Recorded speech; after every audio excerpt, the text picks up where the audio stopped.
बड़ा बेशरा है।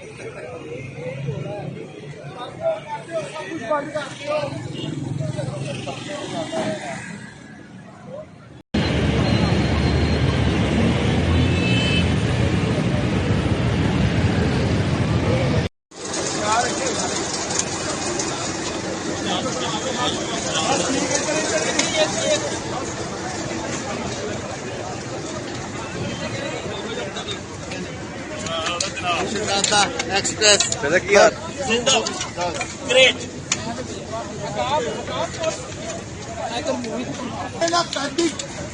पंजाबी दसते ने कि जो घोड़े होते ना सर्वां भजते ने अपना कद देखना बाकी तो चीज करना नहीं तू भी अपना कद देखना